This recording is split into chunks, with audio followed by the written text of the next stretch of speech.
What is up, you guys? Welcome back to my channel, and if you are new here, welcome to my channel and welcome back to another True Crime Sunday. This week's case is actually a case that I came up on when I was doing research for last week's case. They're not related in any other way apart from the fact that the last names are the same and they're both missing persons. So today we're going to be talking about Sheryl Sheppard. Another thing that's similar with last week's case is that there are with last week's case there were no true crime YouTubers who had covered it, but this week's case I think there's only one other small channel that's covered this case. There's literally nothing else. So today we're going to be talking about the disappearance of Sheryl Sheppard. Sheryl was born on September 29th, 1968. She was 5'4". She had this long curly blonde hair and blue eyes, and she was a fair-skinned Caucasian lady. Sheryl has a heart tattoo on her left ankle, and although she had had a history of being a dancer,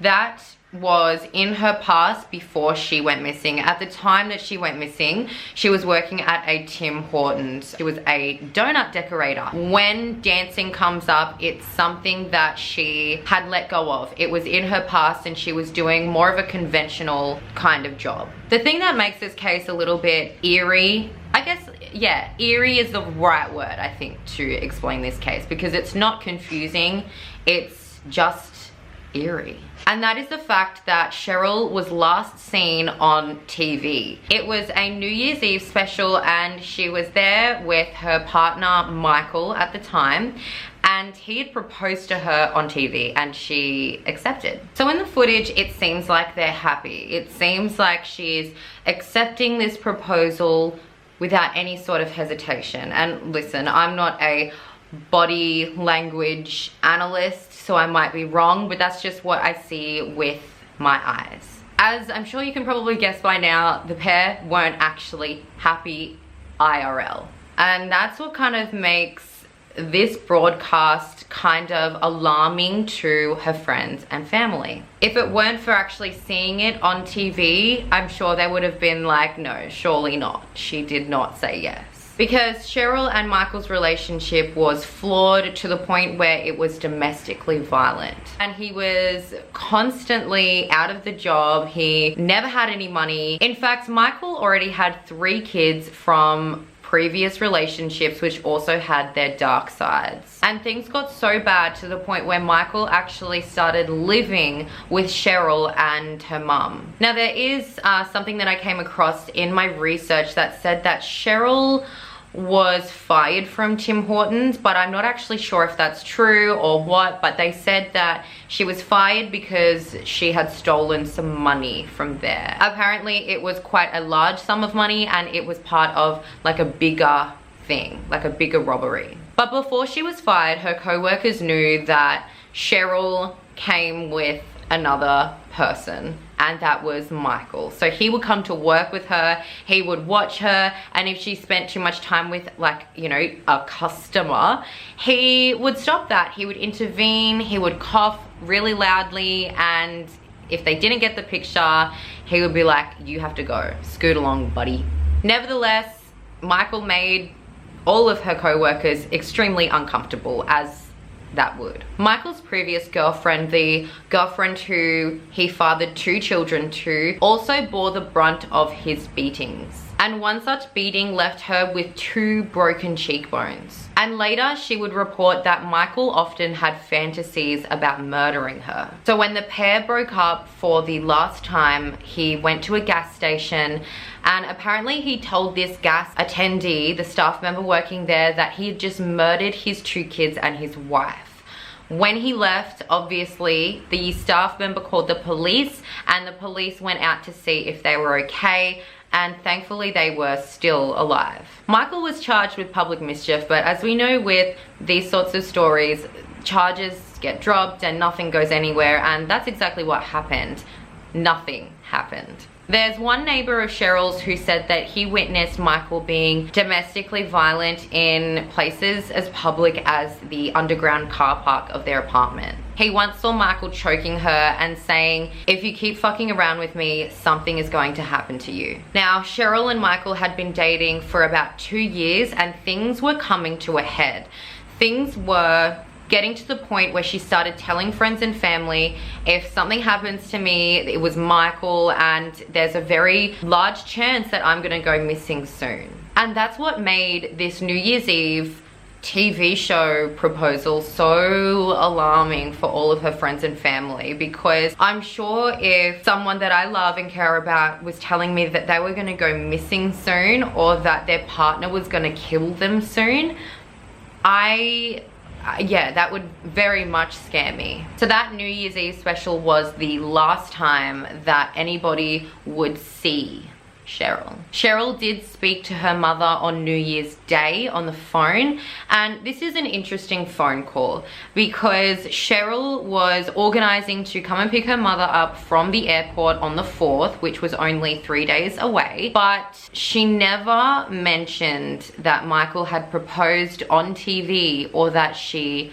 had accepted it. And now Sheryl and her mother are extremely close, like they literally live together. So I think it's interesting that she didn't tell her mother, but obviously there are some reasons as to why she might not have, but it's just alarming that she didn't. It's possible that maybe the phone call was happening in a place where Michael may have been able to heard them. It's possible that she didn't tell her mother because she didn't want her mother to be alarmed. There's also no comment from Odette, which is Sheryl's mum. There's no comment from her saying whether or not she knew that the pair were so bad. So I'm not sure exactly how much Odette knew, but I know that there are some circumstances where it would make sense that she wouldn't tell her mother. Shortly after the phone call on New Year's Day, Sheryl would tell a friend that she wasn't serious about the proposal and that she was waiting for them to be in somewhere public so that she could break up with him and call off the wedding. She said she needed to wait because she was scared that he was going to do something to her. So that was the last time that anyone had ever actually heard from Sheryl. So in the next coming days, on the 2nd and the 3rd, her friends would start calling the house. And Michael would start giving them excuses like she can't come to the phone because she's asleep or she's in the shower. And those were the excuses that he gave for that 2-day period. But when Odette's plane landed on the 4th and Sheryl was not there to pick her up, that's when alarm bells started happening and she contacted the police and reported her as a missing person. And obviously, the first person that the police are going to go to is her partner to question him. And obviously that's Michael. And even though Michael had been giving all of her friends excuses over the past couple of days that, oh no, she can't come to the phone because she's in the shower or she's sleeping, he told the police that the last time he had ever heard from her or seen her was when he dropped her off at a hotel so that she could go back to dancing. And this was on the 2nd. So even though we've got the whole day of the 3rd where he's telling people no, she can't come to the phone for an excuse, he's now claiming that the last time he actually saw her was on the 2nd. There are a couple of issues with this. Obviously that being the first one. The second issue with this is that she wasn't dancing anymore. That was something that she used to do and she hadn't told anyone that she was going back to dancing. And then the next issue with this is that when the hotel were questioned, all of the people were questioned that were working that night, including the manager, and everyone was like, we don't know this girl, she doesn't work here. And then the next thing that comes up is that Michael claims that he wasn't meant to pick her up. Michael claims that he was going to let her ex-boyfriend pick her up. And that's where it's kind of like, okay, buddy, that's not really believable now, because if you're someone who is that controlling that you're not gonna let her go to work without you, I do not believe that you're gonna let her ex-boyfriend pick her up. And on top of that, her ex did come into the police station to clear his name, and he actually requested a polygraph test, which he passed. So as soon as Michael realized that this was actually going to be a full-on investigation, he went to Odette's place and picked up the majority of his belongings. And then a few days into the investigation, he was seen by the building's maintenance manager as well as one of the neighbors, and he was seen taking out 2 large trash bags. And when police got wind of this, they actually went to the waste station where like everything is brought in, and they searched and they didn't come up with anything. I don't know if they were able to search the entire station, but nothing came of that. Another thing that doesn't quite match the story is that Sheryl's ID, her purse, her prescription contacts, and her glasses were all still at the house. And she had bad eyesight to the point where she needed those things to see. There were also unidentified stains on the walls, and Odette mentioned that the curtains that are usually hung by rods were now literally nailed to the wall. So the heat was coming down on Michael, and he promised that he would come in for proper questioning, but he never did. And then it was later that a police officer would report there was a strange car parked near some storage units, and he went back to the station, he ran the plates,